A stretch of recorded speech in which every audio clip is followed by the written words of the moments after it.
14 de agosto de 2003. Sonia Caravantes tenía solo 17 años cuando decidió volver caminando desde la feria de su pueblo. Era un trayecto corto, una noche cálida de agosto en Andalucía. Debería haber sido un paseo sin importancia, pero Sonia nunca llegó a casa, y su desaparición revelaría la verdad sobre uno de los mayores errores judiciales de España, porque el hombre que la atacó aquella noche no era un desconocido para la policía, era un depredador que llevaba años cazando mujeres en la Costa del Sol. Esta es la historia de Sonia Caravantes, la joven cuya muerte liberó a una mujer inocente de prisión y desenmascaró a un asesino en serie. Bienvenidos a un caso que cambió para siempre la forma en que España persigue a los criminales más peligrosos. Sonia Caravantes Álvarez nació el 12 de marzo de 1986 en Coín, un pueblo blanco enclavado en las montañas de Málaga. Era la menor de 2 hermanas y el orgullo de sus padres, Antonio y Remedios. A sus 17 años, Sonia era una chica típica de su generación. Le encantaba salir con sus amigos, bailar en las ferias de verano y disfrutar de las noches cálidas de Andalucía. Tenía toda una vida por delante, planes, sueños, ilusiones. Sus padres la describían como una joven alegre, responsable y cariñosa. Había terminado sus estudios y trabajaba ayudando en el negocio familiar. Era conocida en Coín por su sonrisa y su carácter amable. Aquel verano de 2003, como todos los veranos en los pueblos andaluces, era época de ferias y fiestas. Las calles se llenaban de música, luces y celebración. Para los jóvenes como Sonia era el momento más esperado del año. El jueves 14 de agosto, Sonia decidió ir con amigos a la romería de Coín. Era una celebración tradicional que se realizaba cada año en honor a la Virgen de la Fuensanta. Música, baile, comida y diversión hasta altas horas de la noche. Sonia vestía de manera sencilla aquella noche, pantalones vaqueros, una camiseta clara y zapatillas deportivas. Llevaba consigo solo lo esencial, su bolso con documentos, algo de dinero y las llaves de casa. Nadie podía imaginar que aquella sería la última vez que sus padres la verían con vida, que aquella noche casual de verano se convertiría en una pesadilla que marcaría a toda una comunidad. Porque en algún lugar de las calles oscuras de Coín, un hombre esperaba, un depredador que había matado antes y que volvería a matar, un monstruo que llevaba años caminando libremente por la Costa del Sol mientras la policía perseguía a personas inocentes. Sonia Caravantes no sabía que aquella noche de agosto cambiaría no solo su destino, sino también el curso de la justicia española. Su tragedia revelaría una verdad terrible que todos habían ignorado durante años. Para entender lo que le ocurrió a Sonia aquella noche, primero debemos conocer al hombre que llevaba años cazando víctimas en la oscuridad. Su nombre era Tony Alexander King, aunque también era conocido como Tony Bromwich. King nació en Londres en 1961. Desde joven mostró comportamientos violentos y perturbadores. Su historial criminal en Reino Unido era extenso: agresiones, robos, violencia doméstica. En Londres lo conocían como el estrangulador de Holloway. En los años 90, King llegó a España. Aquí, lejos de su pasado británico, podía comenzar de nuevo. Se estableció en la Costa del Sol, donde el clima cálido y la comunidad de expatriados le ofrecían el anonimato perfecto. King no llegó solo. Conoció a Cecilia Pantoja, una mujer chilena con quien se casó y tuvo una hija. A los ojos de todos parecía un padre de familia normal, un expatriado británico más entre los miles que vivían en la costa. Pero detrás de esa fachada se escondía un depredador calculador. King tenía un patrón muy específico. Buscaba mujeres jóvenes que caminaran solas por la noche. Las seguía, estudiaba sus movimientos, esperaba el momento perfecto para atacar. Lo que hacía especialmente peligroso a Tony King era su meticulosidad. Planificaba cada ataque con cuidado. Elegía lugares oscuros, sin testigos, donde pudiera actuar sin ser visto. Y después, borraba las evidencias con una frialdad escalofriante. En octubre de 1999, King cometió su primer asesinato conocido en España. Su víctima fue Rocío Waninkoff, una joven de 19 años que caminaba sola por la noche. La secuestró, la llevó a un lugar aislado y la atacó con extrema violencia. Pero aquí es donde la historia toma un giro terrible. La policía arrestó a Dolores Vázquez, una mujer completamente inocente, y la condenó por el crimen. Mientras Dolores pasaba años en prisión, Tony King continuaba libre, y King no se detuvo. Su sed de violencia no había sido saciada. Durante los siguientes 4 años, continuó atacando mujeres en la Costa del Sol. Algunas sobrevivieron para contar sus historias de terror, otras no tuvieron tanta suerte. Las autoridades después descubrirían que King había cometido al menos 3 agresiones más en la zona de Málaga. Mujeres que fueron atacadas, golpeadas, amenazadas, pero nunca denunciaron por miedo o vergüenza. En el año 2003, Tony King vivía separado de su esposa Cecilia. Tenía un trabajo normal, conducía un coche ordinario, pagaba sus cuentas. Por fuera era un ciudadano más, por dentro era un psicópata que disfrutaba del dolor de sus víctimas. Y en aquella noche de agosto, mientras Sonia Caravantes caminaba sola desde la feria de Coín, Tony King estaba en su coche, esperando, vigilando, preparándose para atacar de nuevo. Lo que Sonia no sabía, lo que nadie podía saber, era que aquel hombre había matado antes, que la policía había dejado libre a un asesino en serie mientras perseguía a una inocente, y que ella estaba a punto de convertirse en la prueba viviente de ese error fatal. 15 de agosto de 2003, temprano por la mañana. Antonio y Remedios Caravantes llamaron a la policía. Su hija Sonia no había regresado a casa después de la romería. Los agentes de la Guardia Civil de Coín iniciaron inmediatamente la búsqueda. Conocían muy bien la ruta que Sonia debía haber tomado desde la feria hasta su casa. Era un camino corto, seguro, que la joven había hecho muchas veces antes. Y entonces, en la carretera de Monda, los investigadores encontraron la primera pista inquietante. El bolso de Sonia estaba tirado en el suelo, junto a un coche aparcado. A pocos metros, manchas de sangre en el asfalto. Las evidencias eran claras. Algo terrible había ocurrido en aquel lugar. Sonia había sido atacada, había luchado, y alguien se la había llevado a la fuerza. Los técnicos forenses comenzaron a recoger muestras inmediatamente. Durante 5 días angustiosos, la búsqueda de Sonia continuó. Equipos de rescate, perros rastreadores, voluntarios de todo el pueblo. Todos participaron en la búsqueda desesperada de la joven. El 19 de agosto, 5 días después de su desaparición, un grupo de búsqueda encontró el cuerpo de Sonia en un área boscosa cerca de Monda. El hallazgo confirmó los peores temores de todos. El cuerpo fue trasladado al Instituto de Medicina Legal de Málaga. Los forenses trabajaron meticulosamente en la autopsia, recogiendo cada pieza de evidencia que pudiera conducir al responsable. Y entonces llegó el descubrimiento que lo cambiaría todo. Bajo las uñas de Sonia había restos biológicos de su atacante. ADN que podía ser analizado y comparado con bases de datos policiales. Cuando los técnicos procesaron las muestras, encontraron algo que los dejó helados. El perfil genético del atacante de Sonia coincidía exactamente con una muestra encontrada años atrás en el caso de Rocío Waninkoff. El mismo hombre había matado a ambas jóvenes. Y eso significaba que Dolores Vázquez, quien llevaba casi 2 años en prisión condenada por el crimen de Rocío, era completamente inocente. La noticia cayó como una bomba en toda España. El sistema judicial había cometido un error terrible. Una mujer inocente estaba en la cárcel mientras el verdadero asesino continuaba libre, matando de nuevo. La policía comenzó a buscar al propietario de aquel ADN. Compararon las muestras con bases de datos nacionales e internacionales. Y finalmente encontraron una coincidencia parcial que los llevó hasta Tony Alexander King. Pero aquí viene uno de los detalles más escalofriantes del caso. Mientras la policía buscaba a King, su ex esposa Cecilia Pantoja estaba teniendo sospechas terribles sobre su exmarido. Cecilia recordaba algo que había intentado olvidar. La noche del 14 de agosto, Tony había llegado a su casa con arañazos profundos en la cara y los brazos. Su ropa tenía manchas que parecían sangre. Cuando ella le preguntó qué había pasado, Tony dijo que había tenido una pelea en la feria. Pero cuando Cecilia vio las noticias sobre Sonia, algo en su interior se rompió. Las fechas coincidían, las heridas de Tony coincidían, todo encajaba de una manera horrible. Cecilia Pantoja hizo lo correcto. A pesar del miedo, a pesar de las consecuencias, contactó a Scotland Yard en Londres y les contó sus sospechas sobre Tony King. La información fue transmitida a las autoridades españolas. El 23 de agosto de 2003, 9 días después del crimen, la Guardia Civil arrestó a Tony Alexander King en su domicilio. Las evidencias en su contra eran abrumadoras. Su ADN coincidía con las muestras encontradas en el cuerpo de Sonia y en la escena del crimen de Rocío. Enfrentado a las pruebas científicas irrefutables, King finalmente confesó. Primero el crimen de Sonia, luego el de Rocío Waninkoff.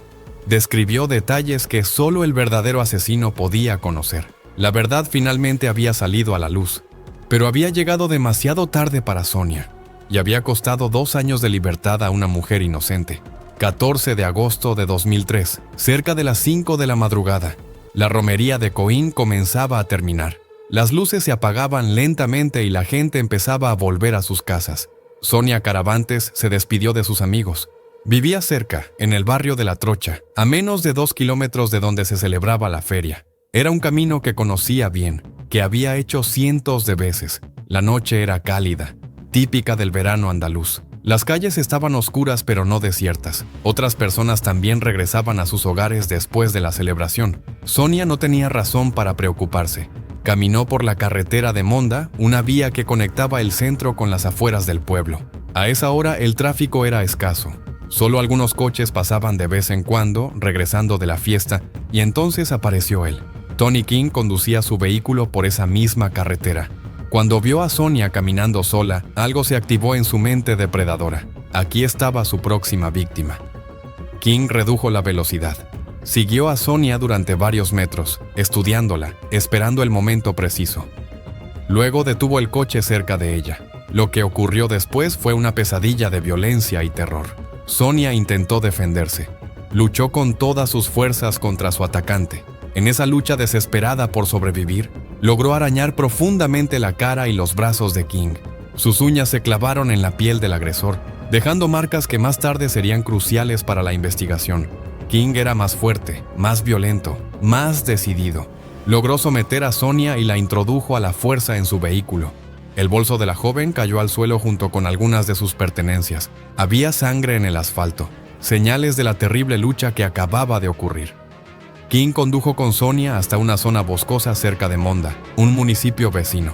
Era un lugar aislado, oscuro, donde nadie podría escuchar ni ver lo que estaba a punto de hacer. En aquel bosque solitario, Tony King terminó lo que había comenzado. Los detalles exactos de lo que ocurrió son demasiado terribles para describir en detalle, pero las evidencias forenses después revelarían la brutalidad extrema del ataque. Sonia Caravantes murió en ese bosque, sola, asustada, luchando hasta su último aliento.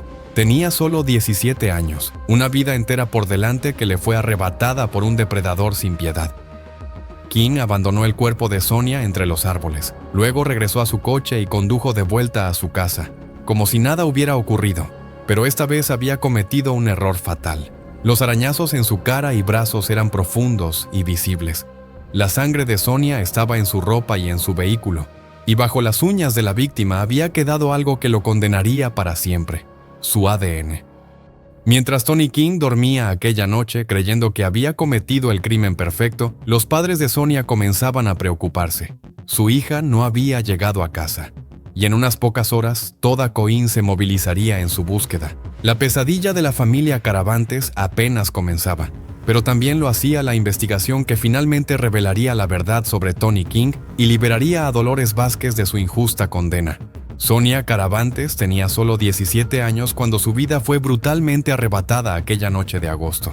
Era una joven con sueños, con planes, con una familia que la amaba, y en un instante todo le fue quitado. Pero su historia no es solo una tragedia, es también un testimonio del poder de la verdad y de la importancia de la justicia basada en evidencias científicas, no en prejuicios o presiones sociales.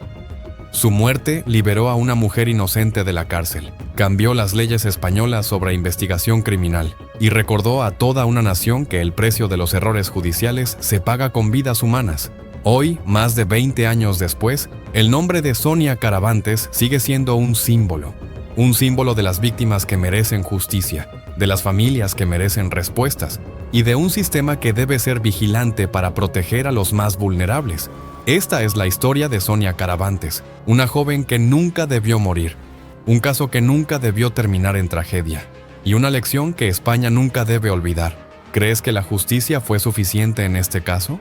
¿30 años de prisión para un asesino que arrebató 2 vidas? Déjanos tu opinión en los comentarios. Si quieres conocer más casos criminales que marcaron la historia de España, suscríbete a nuestro canal. Cada semana traemos historias reales que cambiaron el curso de la justicia. Gracias por acompañarnos en esta investigación. Y recuerda, la justicia puede llegar tarde, pero debe llegar siempre. El juicio contra Tony Alexander King comenzó en noviembre de 2005 en la Audiencia Provincial de Málaga. Los cargos eran escalofriantes: el asesinato de Sonia Caravantes y Rocío Vaninkoff, además de otras agresiones. Durante el proceso se revelaron detalles terribles sobre la personalidad de King. Los psicólogos forenses lo describieron como un depredador sexual con tendencias psicópatas. Disfrutaba del sufrimiento de sus víctimas. No mostraba ningún remordimiento. Las familias de Sonia y Rocío testificaron sobre el dolor inimaginable que habían sufrido. Antonio y Remedios Caravantes hablaron de la hija que habían perdido, de los sueños que nunca se cumplirían, de la vida que les había sido arrebatada. El 15 de noviembre de 2005, el tribunal dictó sentencia. Tony Alexander King fue condenado a 36 años de prisión por el asesinato de Sonia Caravantes, con una indemnización de 300,000 euros para la familia. Posteriormente, en 2006, fue condenado a otros 19 años por el asesinato de Rocío Vaninkoff. En total, 55 años de prisión, aunque bajo la ley española solo cumpliría un máximo de 30 años. Pero el caso de Sonia Caravantes tuvo un impacto que fue mucho más allá de las sentencias judiciales. Su muerte había revelado fallas sistemáticas en la investigación criminal española. La sociedad española se movilizó. Se organizaron protestos exigiendo reformas en el sistema judicial. Las familias de las víctimas se convirtieron en voces poderosas pidiendo cambios en cómo se investigan los crímenes violentos. El caso llevó a mejoras significativas en el uso de pruebas forenses en España. El ADN pasó a ser una herramienta fundamental en todas las investigaciones criminales. Las bases de datos genéticas se ampliaron y modernizaron. También generó un debate nacional sobre los errores judiciales. El caso de Dolores Vázquez, quien había sido condenada injustamente, puso en evidencia los peligros de las condenas basadas solo en indicios sin pruebas científicas sólidas. La familia Caravantes utilizó su dolor para impulsar cambios positivos. Participaron en campañas de concienciación sobre violencia contra las mujeres. Trabajaron para mejorar la seguridad en las zonas rurales donde ocurrió el crimen. El pueblo de Coín nunca olvidó a Sonia. Se creó un memorial en su honor. Cada año, en el aniversario de su muerte, la comunidad se reúne para recordarla y para renovar su compromiso de proteger a los más vulnerables. Y mientras Tony King cumple su condena en aislamiento en una prisión española, viendo solo 3 horas de luz al día, la memoria de Sonia Caravantes vive como un recordatorio de que la justicia, aunque a veces llegue tarde, eventualmente prevalece.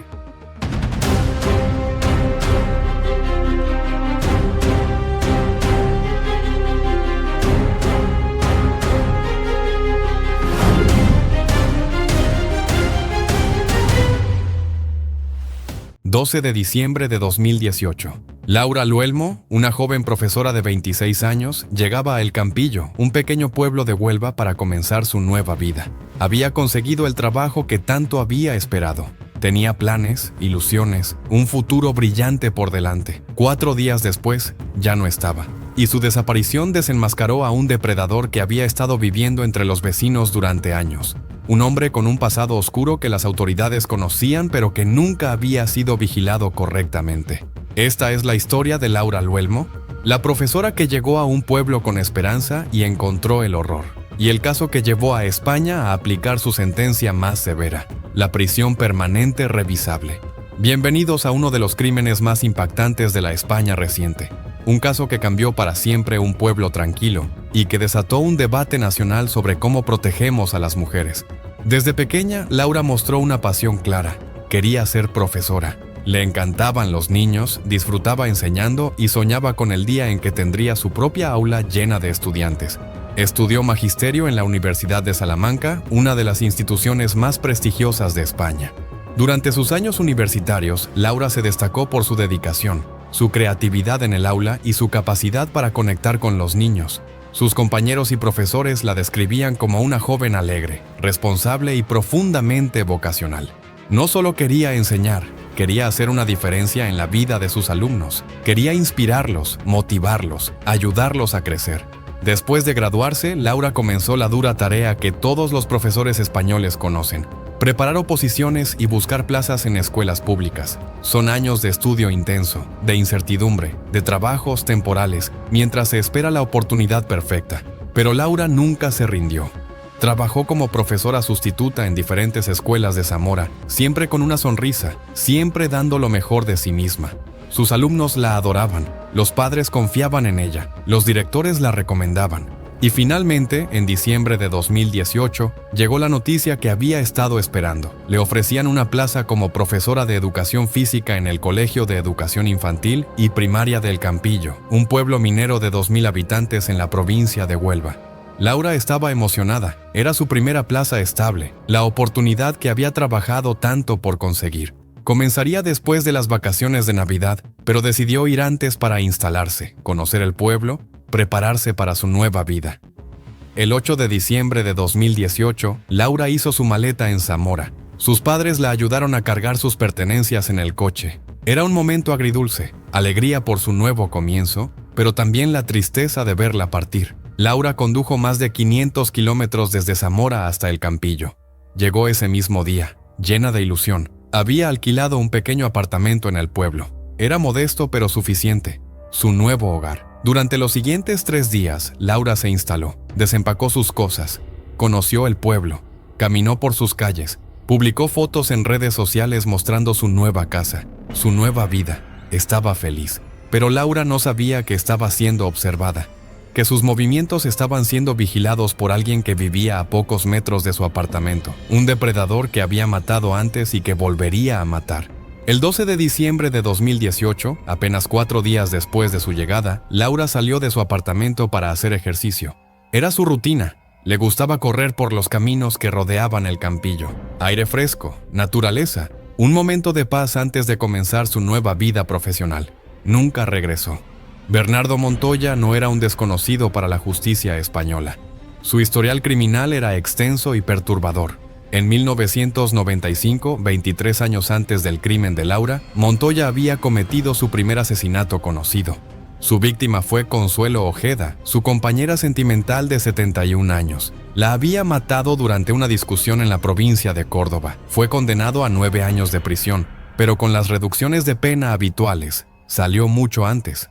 Después de cumplir su condena, Montoya se estableció en El Campillo, el pueblo de su hermana. Vivía en una casa modesta en la calle Dr. Fleming, en el mismo barrio donde años después se instalaría Laura. Los vecinos lo conocían como un hombre solitario, de pocas palabras. Algunos sabían de su pasado criminal, pero muchos lo ignoraban. Montoya mantenía un perfil bajo, hacía trabajos ocasionales y aparentemente llevaba una vida tranquila. Pero detrás de esa fachada de normalidad, Montoya era un depredador en espera. Observaba, vigilaba, estudiaba, especialmente a las mujeres jóvenes que pasaban cerca de su casa. Cuando Laura Luelmo llegó a El Campillo el 8 de diciembre, Montoya inmediatamente notó su presencia. Una joven forastera, viviendo sola en un apartamento a pocos metros del suyo. Vulnerable, aislada, una víctima perfecta. Durante esos primeros días, Montoya observó los movimientos de Laura, notó sus rutinas, sus horarios, vio que salía a correr sola por los caminos que rodeaban el pueblo, y comenzó a planear. El 12 de diciembre, Montoya sabía que Laura saldría a hacer ejercicio. La había visto hacerlo los días anteriores, sabía la ruta que tomaba, los lugares por donde pasaba, y decidió que ese sería el día. Alrededor de las 8 de la mañana, Laura salió de su apartamento vestida con ropa deportiva. Llevaba sus auriculares puestos, escuchando música mientras corría. El día era frío pero despejado, típico del invierno andaluz. Laura tomó su ruta habitual hacia las afueras del pueblo, por caminos rurales rodeados de monte bajo y olivos. Eran caminos que ella consideraba seguros, en un pueblo que parecía tranquilo. Pero Bernardo Montoya la estaba esperando. Se había posicionado en uno de esos caminos, en un lugar aislado donde no había testigos. Cuando Laura pasó corriendo, él la interceptó. Lo que ocurrió después es demasiado terrible para describir en detalle, pero según la reconstrucción judicial posterior, Montoya atacó a Laura, la forzó a acompañarlo y la llevó a un lugar aún más aislado en los montes cercanos. Laura luchó. Las evidencias forenses mostrarían después que había intentado defenderse con todas sus fuerzas, pero Montoya era más fuerte, más grande, y tenía la ventaja de la sorpresa. En aquellos montes solitarios, lejos de cualquier ayuda posible, Bernardo Montoya cometió un crimen de extrema violencia contra Laura Luelmo. La agredió, la atacó brutalmente y finalmente acabó con su vida. Laura Luelmo murió ese día en esos montes de Huelva. Murió a menos de 1,5 kilómetros de su nuevo hogar. Murió antes de poder dar su primera clase. Murió sin que nadie escuchara sus gritos de auxilio. Laura Luelmo murió ese día en esos montes de Huelva. Murió a menos de 1,5 kilómetros de su nuevo hogar. Murió antes de poder dar su primera clase. Murió sin que nadie escuchara sus gritos de auxilio. Después del crimen, Montoya intentó ocultar el cuerpo. Lo ocultó entre la maleza y los arbustos, cubriéndolo con ramas y tierra. Luego regresó a su casa como si nada hubiera ocurrido. Mientras Bernardo Montoya se duchaba y se cambiaba de ropa, borrando las evidencias de su crimen, los padres de Laura comenzaban a preocuparse. Su hija no contestaba sus llamadas, y en pocas horas todo el Campillo se movilizaría en la búsqueda más grande que el pueblo había visto nunca. Pero ese día el teléfono de Laura sonaba y sonaba sin que nadie contestara. Los mensajes quedaban sin leer. El silencio era aterrador. Los padres de Laura contactaron a la Guardia Civil. Explicaron que su hija había llegado hacía solo 4 días a El Campillo, que vivía sola y que no contestaba sus llamadas desde la mañana. Los agentes tomaron nota de la denuncia. Al principio, algunos pensaban que quizás Laura había salido a explorar la zona y había perdido cobertura móvil. Pero cuando comprobaron su apartamento y vieron que todas sus pertenencias estaban allí, que su coche no se había movido, la preocupación se transformó en alarma. La Guardia Civil activó inmediatamente el protocolo de búsqueda de personas desaparecidas. Agentes comenzaron a peinar el pueblo y sus alrededores. Preguntaron a vecinos, revisaron cámaras de seguridad del pueblo. Al día siguiente, 13 de diciembre, la búsqueda se intensificó. Llegaron equipos especializados desde Huelva y Sevilla. Perros rastreadores, drones, helicópteros. Los vecinos de El Campillo se organizaron en grupos de voluntarios para ayudar en la búsqueda. Los padres de Laura viajaron desesperados desde Zamora hasta El Campillo. Cada hora sin noticias era una tortura. Cada camino explorado sin resultados era un golpe más al corazón. Los medios de comunicación comenzaron a cubrir el caso. La historia de la joven profesora desaparecida apenas 4 días después de llegar a su nueva vida conmovió a toda España. Miles de personas compartían su foto en redes sociales. Todos rezaban por un final feliz. Pero los investigadores ya tenían una pista inquietante. Al revisar el entorno del apartamento de Laura, identificaron a varios vecinos con antecedentes penales, y uno de ellos destacaba de forma alarmante. Bernardo Montoya, condenado por asesinato años atrás, vivía a solo 50 metros de donde se hospedaba Laura. El 13 de diciembre por la tarde, los agentes llamaron a la puerta de Montoya. Querían hacerle algunas preguntas rutinarias sobre la desaparición de Laura. Montoya accedió a hablar, aparentemente tranquilo. Montoya declaró que había visto a Laura salir a correr esa mañana, pero que no sabía nada más. Negó cualquier implicación en su desaparición. Sin embargo, su comportamiento despertó sospechas en los investigadores. Había algo en su actitud que no cuadraba. Los agentes decidieron vigilarlo. Colocaron seguimiento discreto sobre Montoya mientras continuaban buscando a Laura. Querían ver si hacía algún movimiento sospechoso, si intentaba huir o si regresaba a algún lugar específico.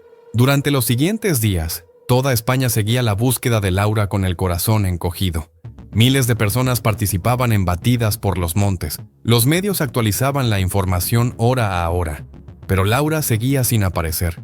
El 17 de diciembre, 5 días después de la desaparición, un vecino del Campillo que paseaba por los montes hizo un descubrimiento que nadie quería imaginar. Entre la maleza, parcialmente oculto, estaba el cuerpo de una mujer joven. Los equipos forenses acudieron inmediatamente. Las primeras comprobaciones confirmaron lo que todos temían. Era Laura Luelmo. La joven profesora había sido encontrada, pero ya no había esperanza. El cuerpo estaba a menos de 1,5 kilómetros de su apartamento, en una zona de monte bajo que ya había sido rastreada anteriormente. Montoya había ocultado el cuerpo con tanto cuidado que los primeros equipos de búsqueda no lo habían detectado. La noticia cayó como una bomba en toda España. Miles de personas que habían seguido la búsqueda con esperanza, ahora lloraban por una joven que nunca tuvo la oportunidad de dar su primera clase. José Antonio y Josefa recibieron la peor noticia que unos padres pueden recibir. Su única hija, la luz de sus vidas, había sido arrebatada de la forma más cruel y violenta. El dolor era indescriptible. Mientras el cuerpo de Laura era trasladado al Instituto de Medicina Legal, la Guardia Civil intensificó la investigación. Todas las sospechas apuntaban hacia Bernardo Montoya, y pronto tendrían las pruebas que necesitaban. El 18 de diciembre, los resultados preliminares de la autopsia revelaron que Laura había sido agredida y había muerto por traumatismo múltiple. Las evidencias forenses indicaban que había luchado desesperadamente contra su agresor, y entonces llegó la prueba definitiva. En el cuerpo de Laura se encontraron restos biológicos que no eran suyos, ADN de su agresor. Los técnicos procesaron las muestras y las compararon con bases de datos policiales. La coincidencia fue exacta. El ADN pertenecía a Bernardo Montoya. El hombre que había sido condenado por asesinato 23 años atrás había vuelto a matar, y esta vez no podría escapar de la justicia. El 18 de diciembre de 2018, apenas 6 días después de la desaparición de Laura, Bernardo Montoya fue arrestado y acusado formalmente de su secuestro, agresión y asesinato. Cuando lo sacaron de su casa, una multitud de vecinos enfurecidos lo esperaba en la calle. Gritaban asesino, monstruo. La Guardia Civil tuvo que protegerlo de la turba mientras lo introducían en el coche patrulla. El depredador del Campillo finalmente había sido capturado. Pero para Laura y su familia ya era demasiado tarde. Montoya llegó al tribunal escoltado por fuertes medidas de seguridad. Fuera, cientos de personas protestaban exigiendo justicia para Laura. Dentro, un jurado popular de 9 personas tendría que decidir su destino. La fiscalía presentó cargos devastadores: detención ilegal, agresión sexual y asesinato con alevosía y ensañamiento. Pedían la pena máxima que permite la ley española: prisión permanente revisable, además de 32 años adicionales por los otros delitos. Durante el primer día del juicio, Montoya mantuvo una actitud fría y distante. Cuando se le preguntó si se declaraba culpable o inocente, su respuesta sorprendió a todos. Admitió haber causado la muerte de Laura, pero negó la agresión. La estrategia de su defensa era clara: admitir el homicidio para parecer cooperativo, pero negar la agresión sexual para intentar evitar la prisión permanente revisable, que solo se aplica en casos de asesinato con circunstancias agravantes especiales. Pero la fiscalía tenía pruebas irrefutables. Durante los siguientes días del juicio, presentaron evidencias forenses que demostraban sin lugar a dudas que Laura había sido víctima de una agresión antes de ser asesinada. Los testimonios de los forenses fueron devastadores. Describieron las lesiones de Laura, la violencia extrema del ataque, el sufrimiento que había padecido en sus últimos momentos. Algunos miembros del jurado no pudieron contener las lágrimas. Los padres de Laura también testificaron.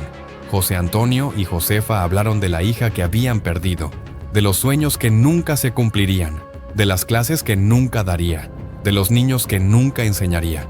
Describieron el dolor insoportable de perder a su única hija de la forma más violenta imaginable. Hablaron de cómo sus vidas habían quedado destrozadas para siempre y pidieron la máxima pena para Montoya. Durante el juicio también se revelaron detalles perturbadores sobre el comportamiento de Montoya después del crimen. No solo había ocultado el cuerpo y limpiado evidencias, sino que había continuado con su vida normal, incluso participando en las búsquedas de Laura como si fuera un vecino preocupado más. La frialdad y la capacidad de manipulación de Montoya horrorizaron a todos los presentes. No mostraba remordimiento, no pedía perdón. Solo calculaba cómo minimizar su sentencia.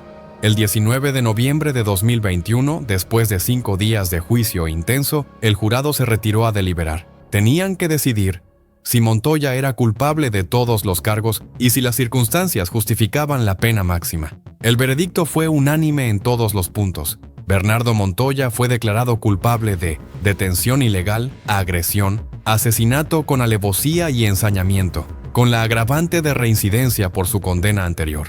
El 10 de diciembre de 2021, exactamente 3 años después del crimen, el magistrado florentino Gregorio Ruiz Llamusa dictó sentencia. La sala estaba en absoluto silencio mientras leía el fallo. Bernardo Montoya fue condenado a prisión permanente revisable por el asesinato de Laura Luelmo, más 32 años adicionales por los delitos de detención ilegal y agresión. Era solo la vez en la historia de España que se aplicaba la prisión permanente revisable, la pena más severa del Código Penal español. Montoya no podría solicitar la libertad condicional hasta cumplir al menos 25 años de cárcel. Además, fue condenado a pagar 500.000 euros de indemnización a la familia de Laura, una cantidad que nunca podría compensar la pérdida, pero que reconocía el daño inmenso causado. Cuando la sentencia fue leída, los padres de Laura se abrazaron llorando. No era consuelo, nada podría devolverles a su hija, pero al menos había justicia. El monstruo que había destruido sus vidas pasaría el resto de la suya en prisión. Miles de personas salieron a las calles de ciudades españolas exigiendo cambios en el sistema de seguimiento de delincuentes peligrosos. El caso puso de manifiesto fallas graves en el control de personas con antecedentes de violencia extrema. Se cuestionó cómo Montoya, condenado por asesinato, había podido vivir libremente en un pueblo pequeño sin ningún tipo de vigilancia o seguimiento. ¿Por qué nadie sabía que representaba un peligro? ¿Por qué no existían protocolos de control? El caso también reavivó el debate sobre la prisión permanente revisable. Algunos argumentaban que si esa pena hubiera existido en 1995, Montoya habría seguido en la cárcel y Laura estaría viva. Otros cuestionaban si las penas más duras realmente previenen crímenes. Pero más allá de los debates legales y políticos, el caso de Laura tocó el corazón de millones de españoles, porque Laura representaba a todas las mujeres jóvenes que se mudan solas a nuevos lugares para trabajar, para estudiar, para comenzar sus vidas. El pueblo de El Campillo quedó marcado para siempre. Durante meses después del crimen, los niños no salían solos a la calle. Las mujeres evitaban caminar solas. El pueblo había perdido su inocencia. En el colegio donde Laura iba a enseñar, colocaron una placa en su memoria. Los profesores y alumnos organizan cada año un acto conmemorativo el 12 de diciembre. Laura nunca dio una clase allí, pero su recuerdo inspira a toda la comunidad educativa. La Universidad de Salamanca, donde Laura estudió, también la honra cada año. Crearon una beca en su nombre para estudiantes de magisterio que demuestren la misma vocación y dedicación que ella mostró. Los padres de Laura, José Antonio y Josefa, han canalizado su dolor en activismo. Participan en campañas de concienciación sobre seguridad, hablan en colegios y universidades, y trabajan para que ninguna otra familia tenga que pasar por lo que ellos pasaron. En 2023, 5 años después del crimen, se estrenó un documental sobre el caso que analizaba no solo los hechos, sino también las fallas del sistema que permitieron que Montoya estuviera libre para volver a matar. El caso llevó a reformas en los protocolos de seguimiento de delincuentes con condenas por delitos violentos. Ahora existe un registro más estricto y un sistema de vigilancia mejorado, aunque muchos argumentan que aún no es suficiente. Bernardo Montoya cumple actualmente su condena en la cárcel de Huelva, en régimen de aislamiento. Según las leyes españolas, no podrá solicitar revisión de su sentencia hasta 2046, cuando tendrá 77 años. Pero para los que conocían a Laura, para los que la amaban, ninguna sentencia será suficiente. Ningún número de años en prisión podrá devolver la vida que Montoya arrebató. Ninguna ley podrá llenar el vacío que dejó. Y cuando finalmente llegó esa oportunidad, cuando finalmente pudo comenzar el trabajo de sus sueños, solo tuvo 4 días. 4 días antes de que un depredador le arrebatara toda su historia, nos recuerda que la justicia debe ser preventiva, no solo reactiva. Que proteger a las personas vulnerables debe ser una prioridad.